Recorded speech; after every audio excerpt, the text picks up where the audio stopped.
next week, I'll be giving the final exam for the lecture Tuesday, then Wednesday, lab. Okay? Clear ba? Yes po, sir. Okay. So, let's start our discussion. Select what we called first.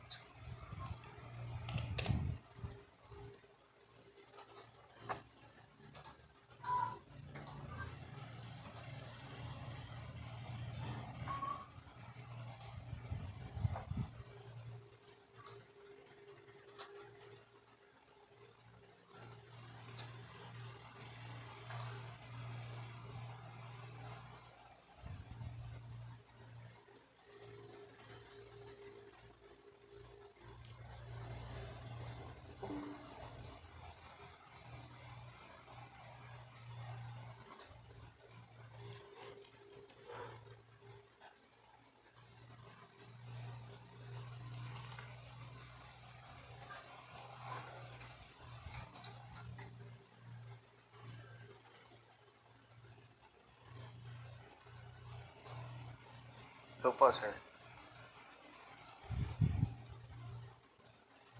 Nakikita na ba yung presentation? Yes po, sir. Okay. By the way, clear yung audio ko. Kasi ako din mahina ang Yes po, sir. Okay. Clear man po. Sige. So, this afternoon, we'll be discussing biological reference point. So, kung makikita nyo, yung direction ng discussion natin, yung last discussion natin is more on about population dynamics, which has something to do with managing the resources. Okay. So, ngayon, continue natin to. We'll be discussing the biological reference point. So, itong biological reference point, ginagamit ang information dito to establish a certain rule when it comes to harvest, like the quantity, the size, and so on and so forth. Okay? So basically, the purpose of setting a biological reference point is to manage the resource sustainably. Okay? So the extraction should be sustainable. So it should be within the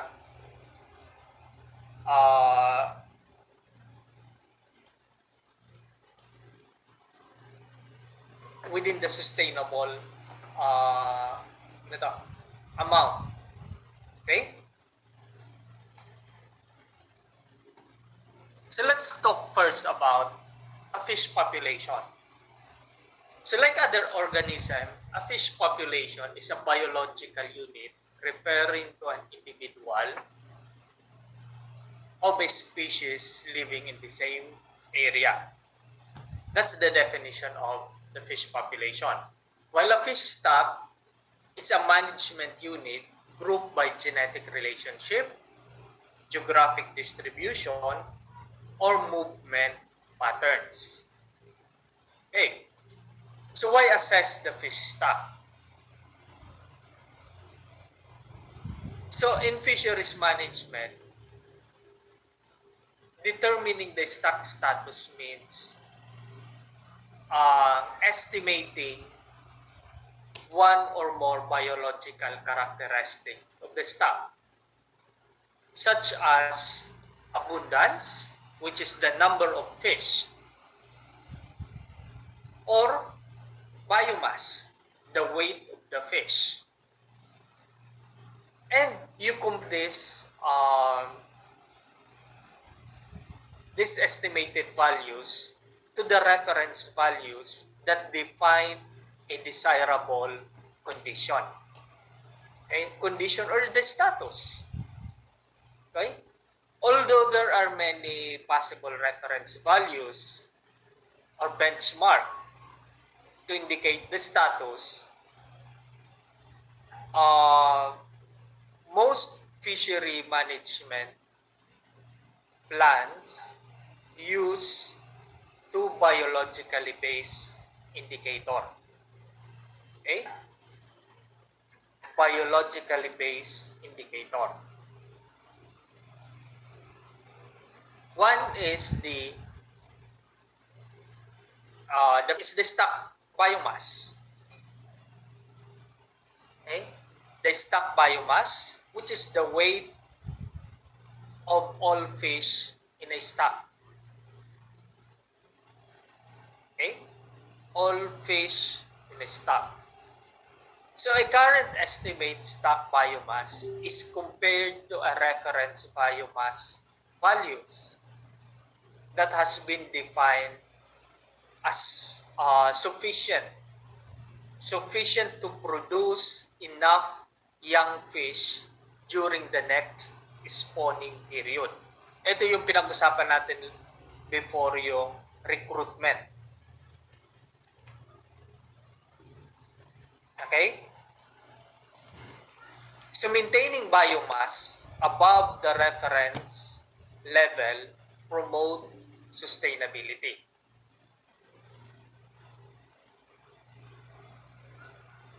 Okay? Sustainability. If the biomass is below the reference value, the population is considered overfish. Okay? Yan.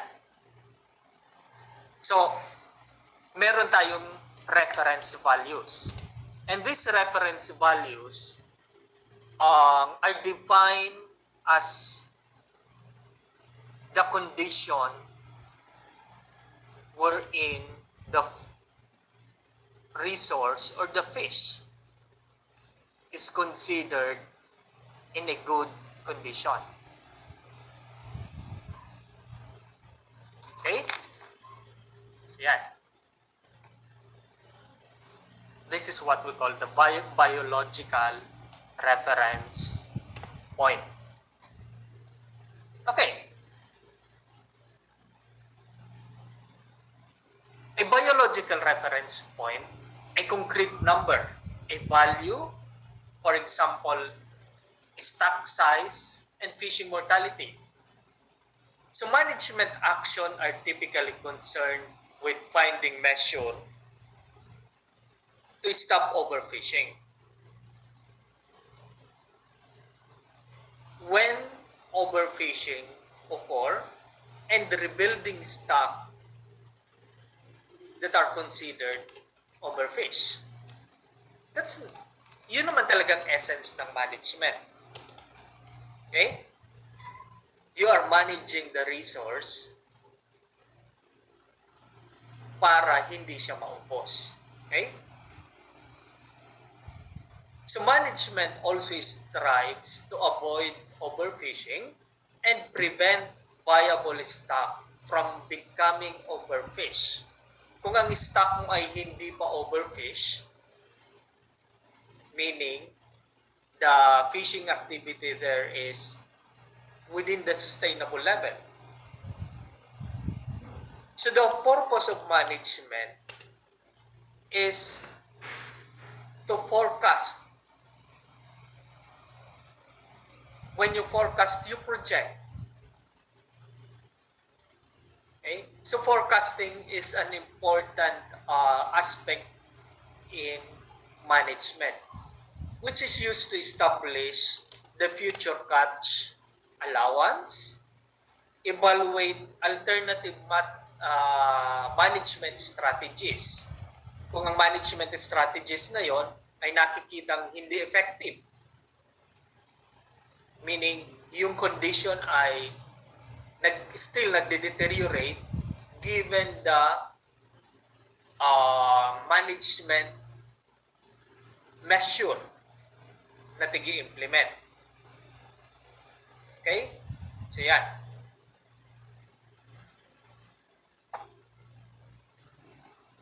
Fishing mortality rate. It is the rate at which the fish are removed from the stock by harvesting. So, why do we care about fishing mortality? Fishing mortality rate. Bakit kailangan natin alamin yan? So, ano naman ang importance ng fishing mortality rate sa pag-manage ng fishery? So, in simplest form, the fishing mortality rate is the rate at which fish are removed from the stock by harvesting. So, think of fish stock ay pera nyo sa bangko. Money in the bank. Of course, pag sa bangko, merong interest. Okay? Merong interest na nagdadagdag doon sa money nito. So let's take a look at this. Yung fish stock sa money sa bank. Okay? Now, if the interest ng pera nyo sa bank is 5% per year, so the account balance will grow as long as you withdraw less than 5% per. Okay? Yung pera nyo, halion nyo na ang inflation. Ha? They take account ng inflation. Sa analogy lang, hindi na yung fish stock. Okay? So, yan. So, if you withdraw more than 5% per year, the bank principal will decrease. So, if you do that consistently, kung lagi yan ginagawa mo every year,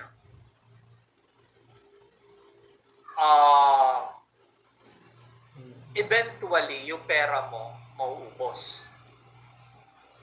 Yung pera mo mauubos. So the interest rate in this example is equivalent to the fish stock growth rate. So the withdrawal rate is equivalent to the fishing mortality rate. So sa biological reference point, based on the fishing mortality, help the managers keep the withdrawal rate at a level that will ensure the long-term production or stability ng stock. So ang the concept of maximum sustainable yield, which serve as the foundation for most biological reference point. Ang maximum sustainable yield,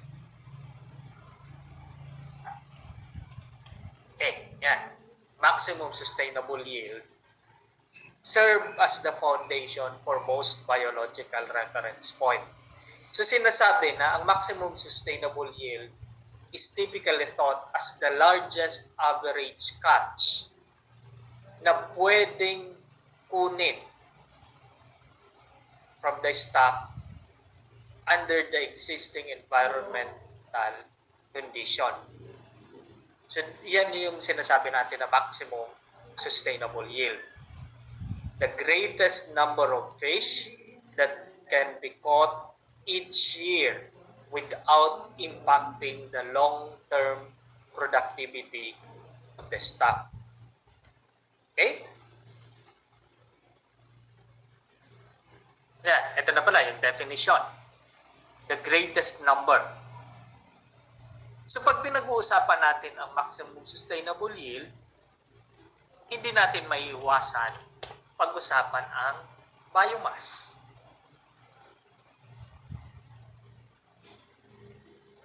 Okay? Biomass. So you have to look at the biomass. The definition, the total weight of the fish in a given stock. Okay?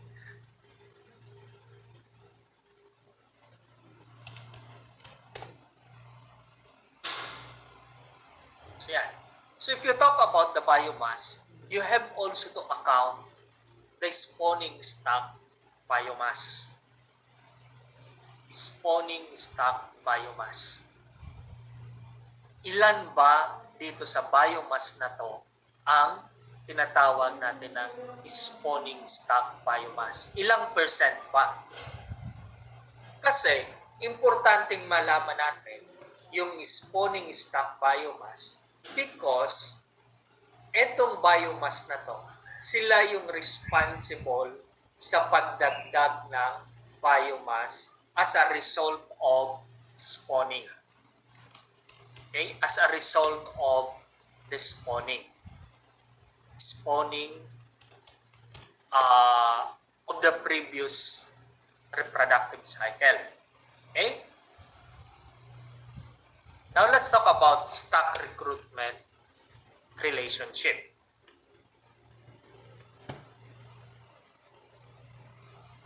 Okay, so for many stock, there is a relationship between the size of the spawning stock and the number of fish ultimately recruiting to or entering the fishery. So yan. Merong dalawang model about the relationship of the stock recruitment. Okay?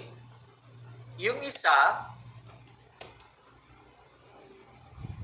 ay the Ricker model and the other one is the Beaverton Hall model.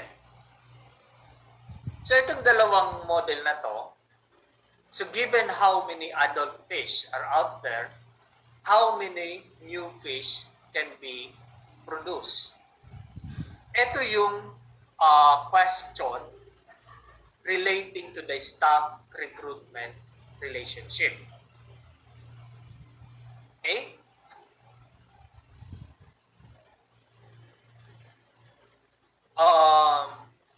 If you look at this model, recruitment abundance, the number of fish, and the spawning stock biomass, metric tons. Okay? Now, in the Ricker model,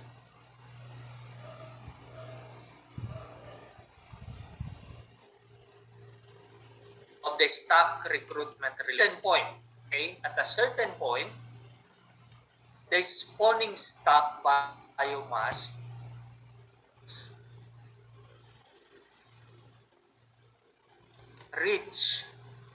achieves the maximum number of fish.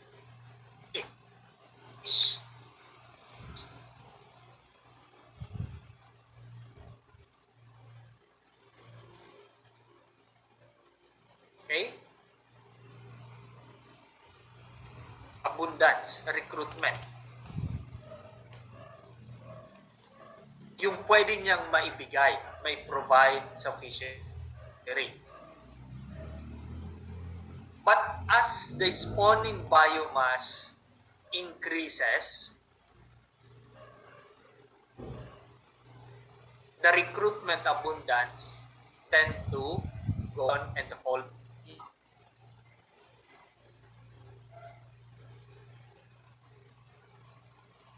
point na susustain.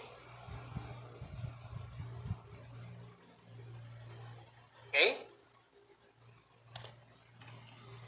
So yan. Okay.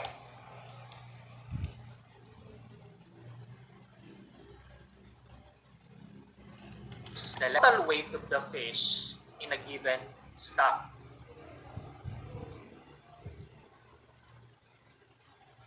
Okay? Yes.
term BMSY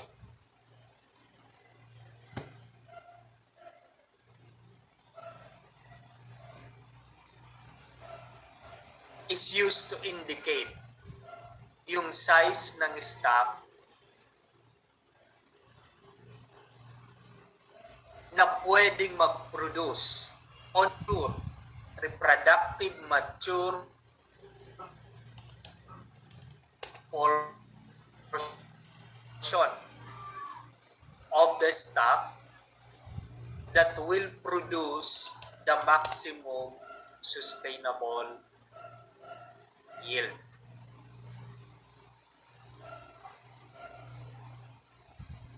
Okay? FMSY. The FMSY indicates the fishing mortality rate at which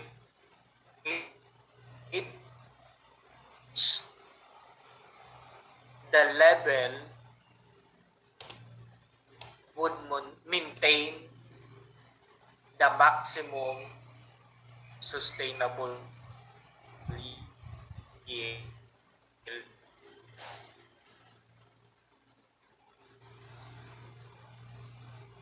For the status, yan yung tinatawag natin na optimum yield.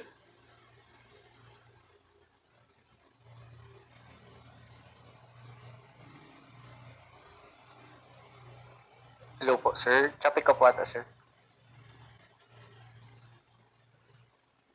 Optimum means, yun ang pinakang best.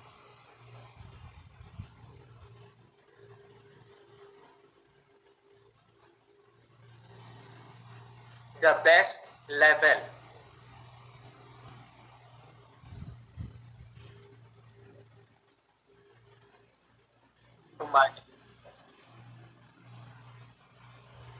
Hello? Hello po. Sir, choppy po kanina, sir. Yung discussion niyo po.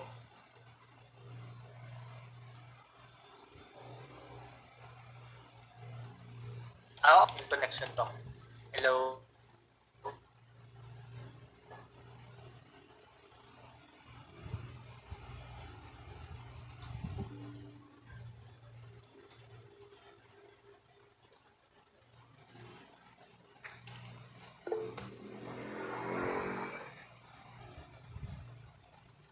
Kaya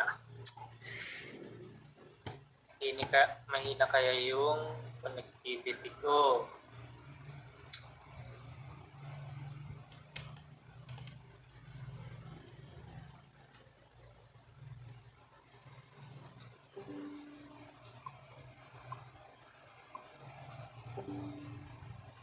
Okay na ba? Okay na po ata, sir. Dire-diretso naman po yung sound. Okay. So yun. Salitin ko yung slide na to. I'm talking here about the optimum yield. So pag sinabi natin na BMSY or the biomass maximum sustainable yield, this is the total weight of the fish in a given stock. Okay? So occasionally, rather than the total biomass, a fishery scientist or a resource manager will refer to the spawning stock biomass or yung SSBMSY. So, the spawning stock biomass, this is the total weight of the reproductively mature individuals in the stock. Okay? Ang FMSY naman, ito naman yung fishing mortality rate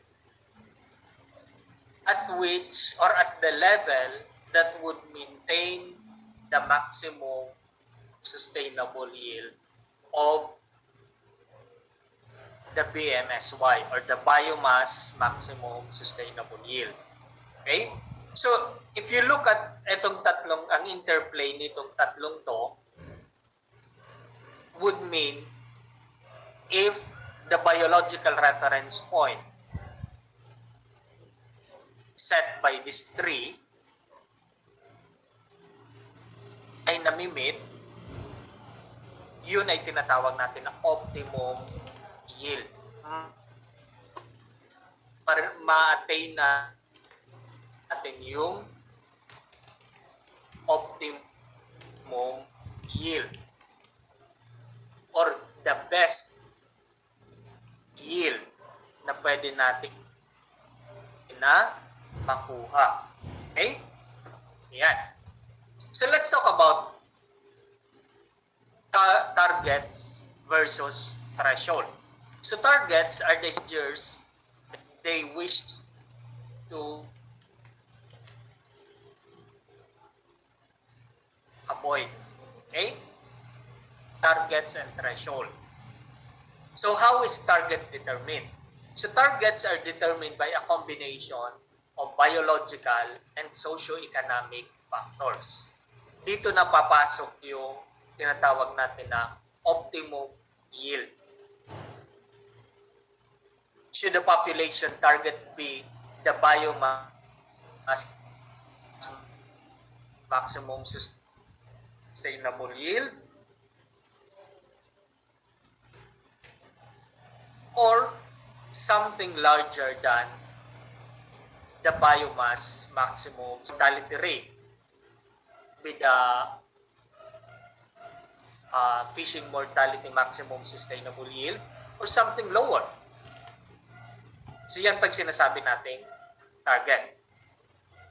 Or should it be allowed for a relatively constant effort within the acceptable range of fishing mortality rates?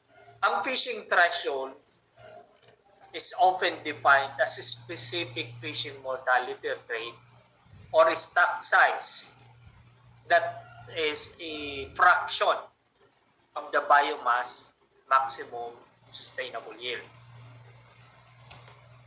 Okay.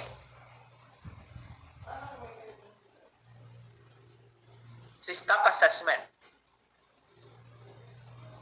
The two key questions that stock assessment aims to address are whether the stock is overfished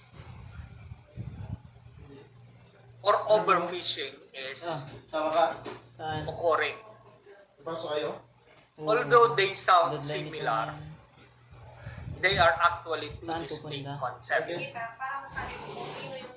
So pag sinabi natin overfishing occurs when the fishing mortality rate exceeds a specific threshold. Okay? I repeat. Overfishing occurs when the fishing mortality rate exceeds a specific threshold. The stock is being depleted too quickly, but the stock size may still be fairly large. Wala pa. Hindi pa ako nakakalis dito. Overfishing yan. Okay? Ngayon ang deadline. Conversely, a stock is determined to be overfished.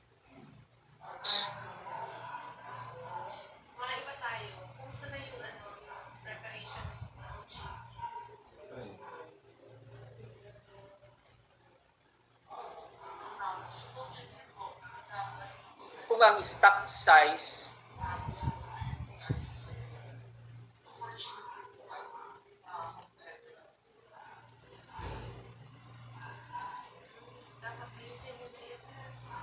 falls below the specific threshold,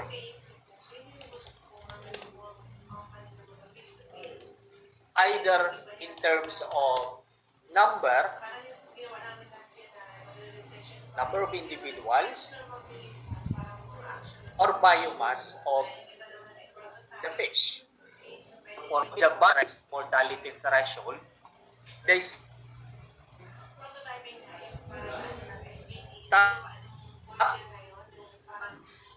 is overfish,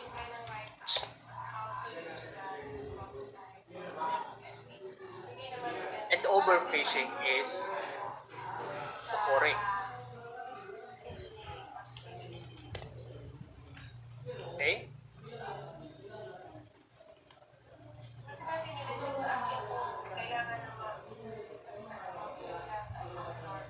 If the biomass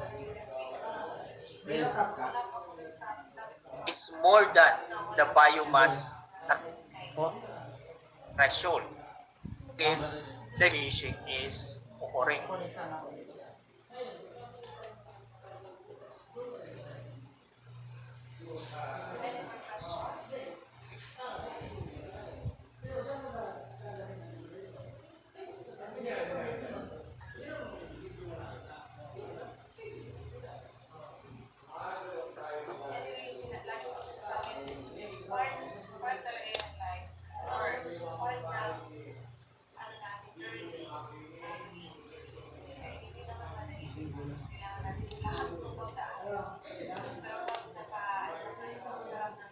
Okay, wait lang.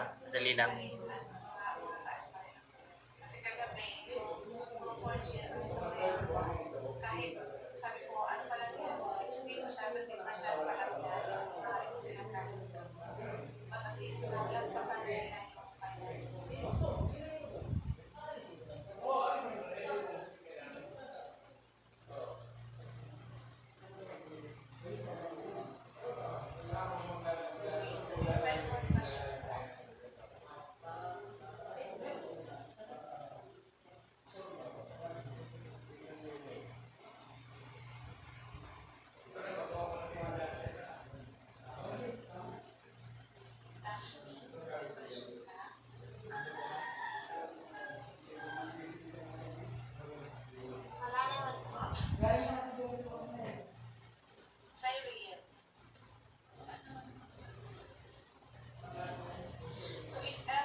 Okay, so let's continue.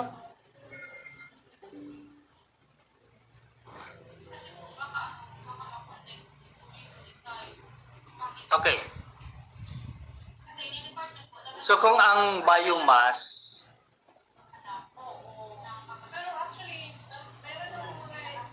okay, this one, if the biomass is more than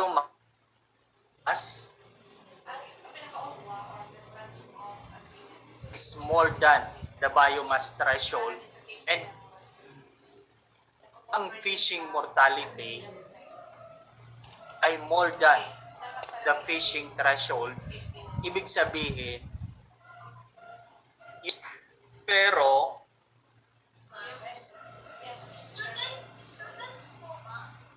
overfishing is occurring. Okay? So kung and the fishing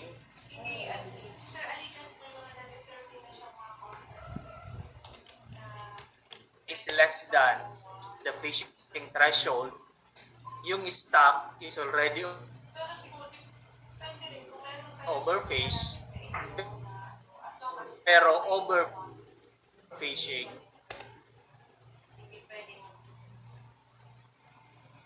is not occurring.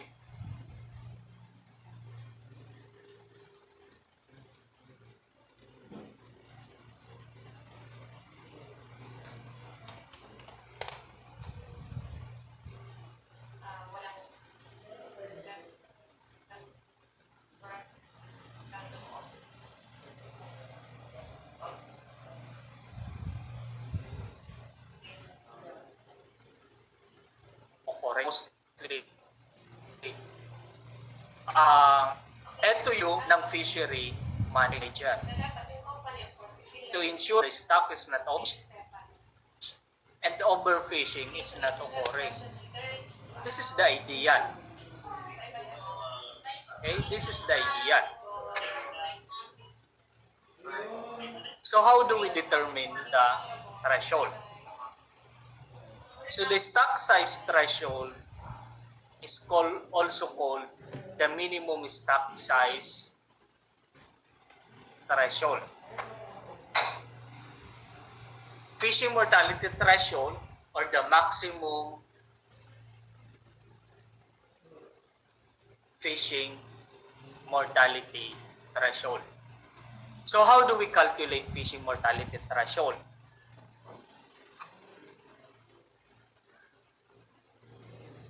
So if you look at this, fishing mortality, meron tayong tinatawag na F of 1 or 10% and F max. So pag sinabi nating F max, this is the maximum fishing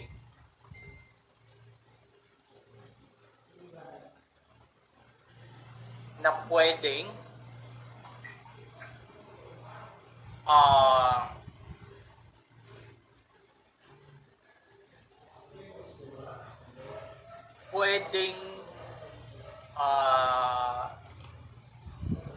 amount or quantity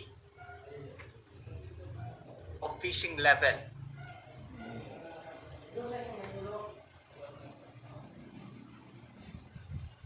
Fishing level that will ensure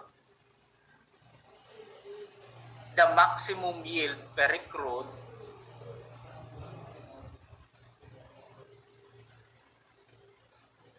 without compromising the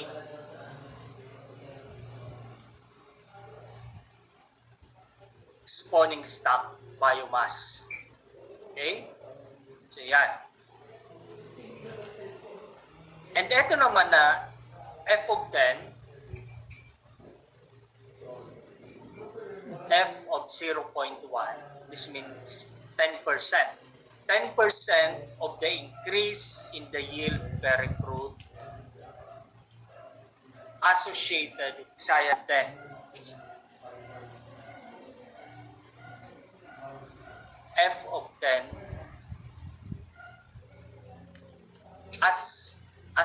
threshold for calculating the fishing mortality.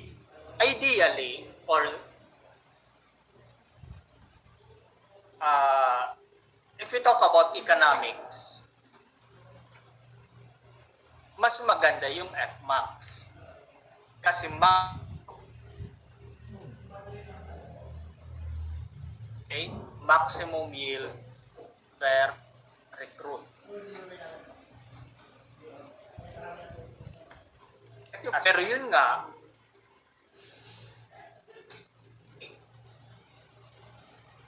take note, man, we are projecting. Nagpo-project. Production. And modeling, projecting, there are still uncertainty. Merong uncertainty. Okay? Merong uncertainty. So para maiwasan natin yung danger ng pag-collapse,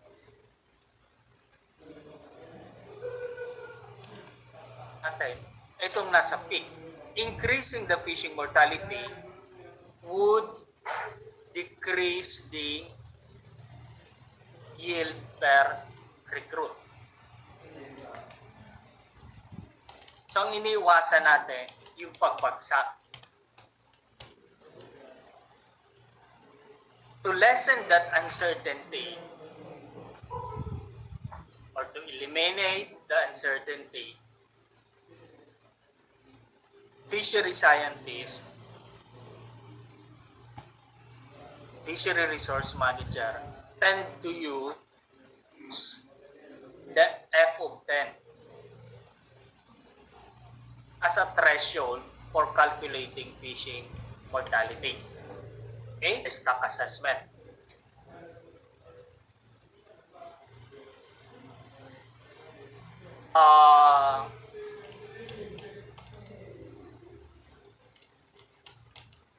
In stock assessment, we rely on two primary data sources. Yes. One is the fishery-dependent data, or the inference on catch, landing,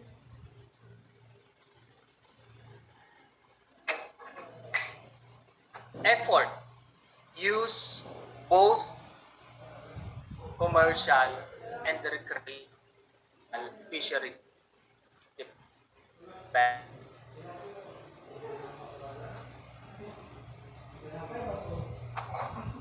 Port side sampling, onboard observer, self-reporting, telephone survey. And the last one is the vessel monitoring surveys. So the data collected out of this activity are considered fishery-dependent. The disadvantage of fishery-dependent data is that, okay, it may not reflect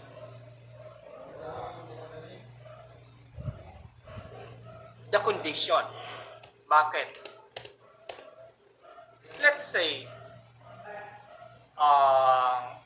wala ka kinamonitor,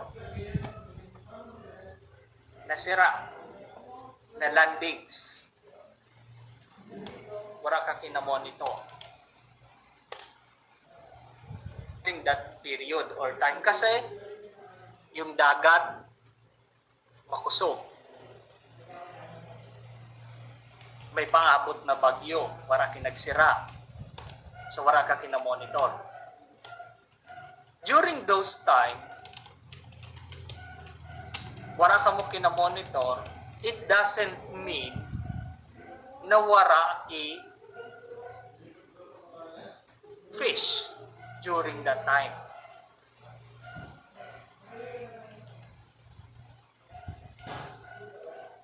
Kasi sampling is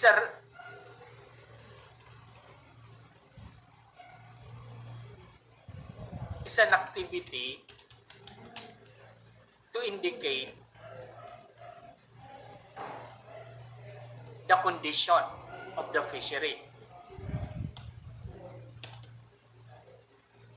So yun ang disadvantage ng fishery. Information collected by scientists via a long-term research survey conducted by the state or the government, like tagging. Yung isda, nilalagyan siya ng marker, ng mark, sinusukat, then i-release. After a certain period,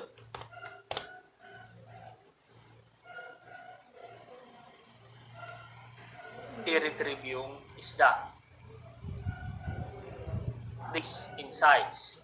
So meron ka ng data about the growth. Costly, expensive. Kasi tepuhan mo pa data logger.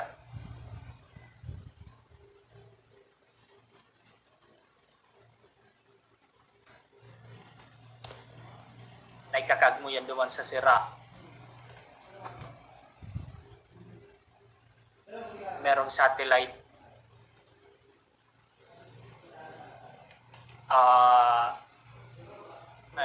yung GPA, so yan.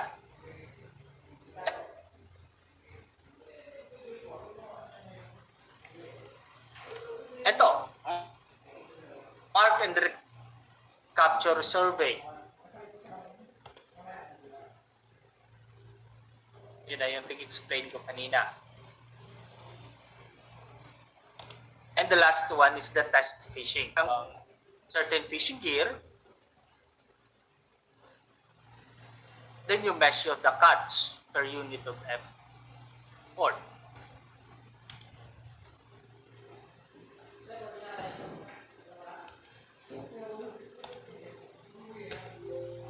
So ikaw mismo,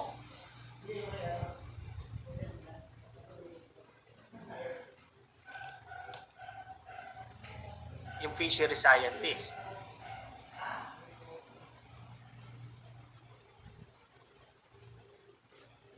by doing so, na-eliminate yung bias.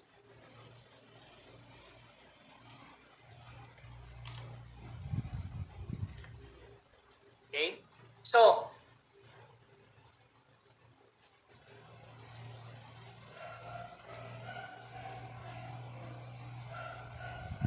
the data used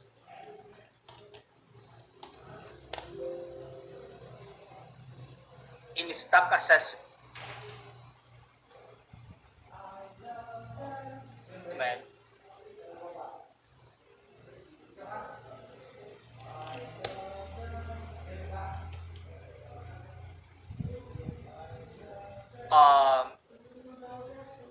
in combination of both fishery dependent and independent data.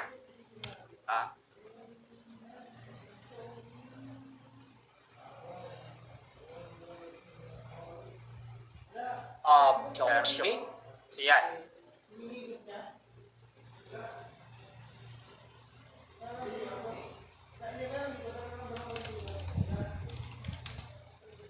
Okay.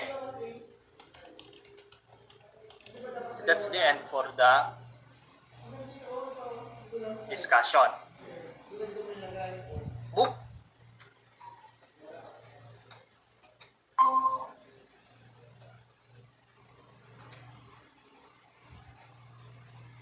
Hello po, sir.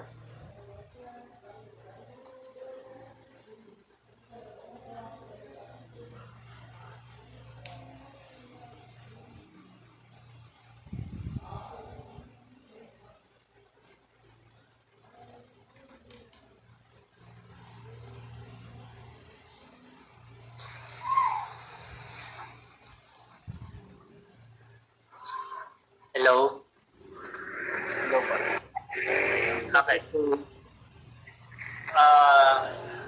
So bukas, I'll be discussing the laboratory activity na gagawin nyo using the FISAT software. Ang FISAT software,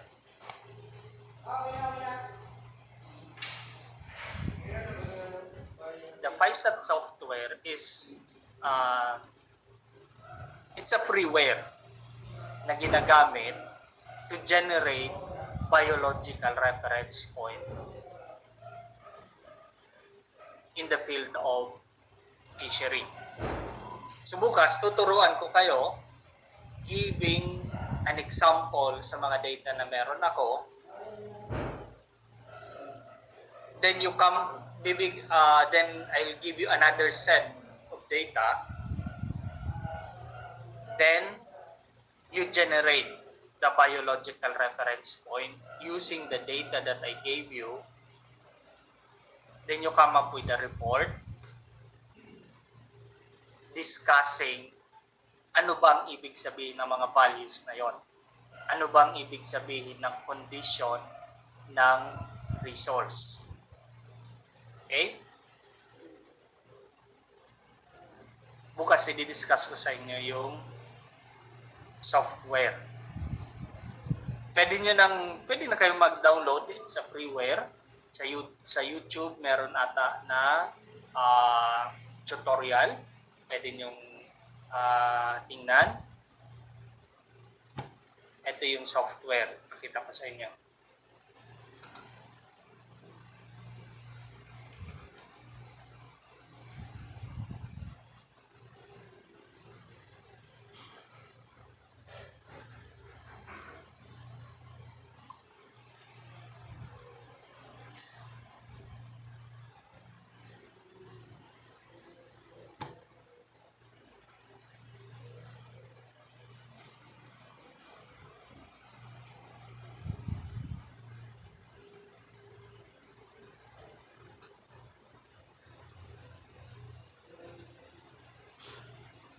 So nakikita nyo.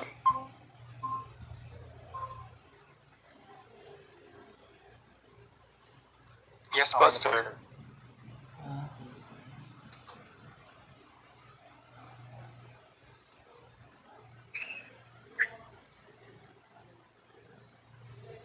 Okay. So pwede nyong i-download na yan. Windows lang yan, wala sa Mac.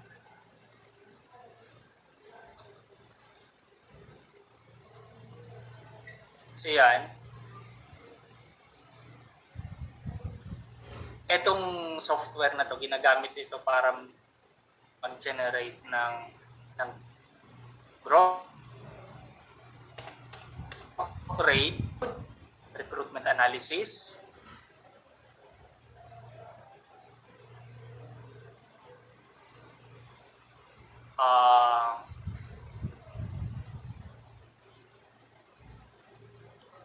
fishing mortality muna,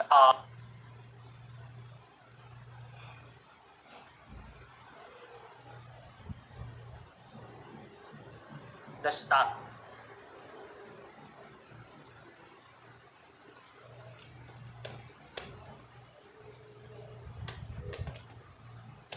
In that fishery.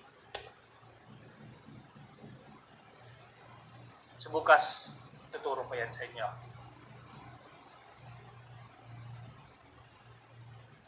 Okay?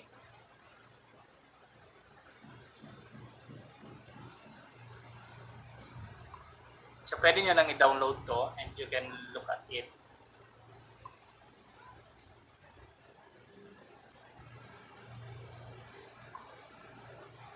In your free time.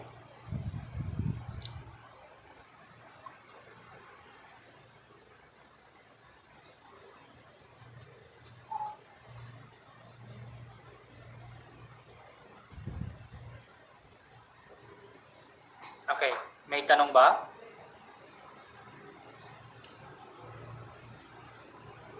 Hello? Any question?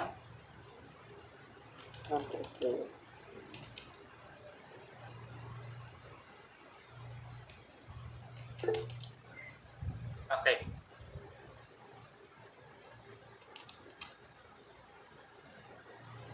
Thank you. Uh,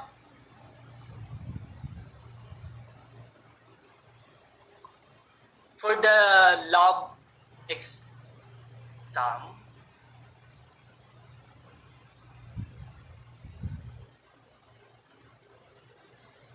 I'm trying to make vibes ma-present ng research. Then, ang gagawin nyo is i-critic nyo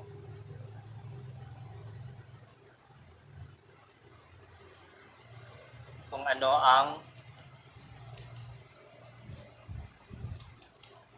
naintindihan nyo and sabi nyo dun sa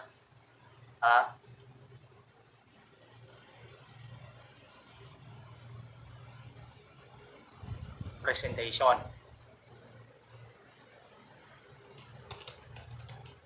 Sa yung other block,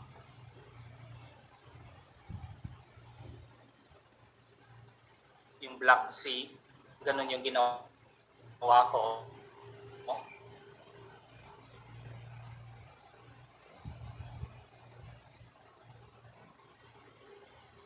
So instead na laboratory exam,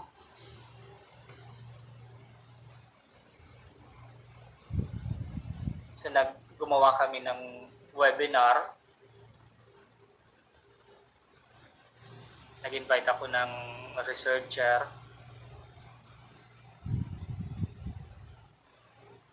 Then nag-present. Then yung nag-critic.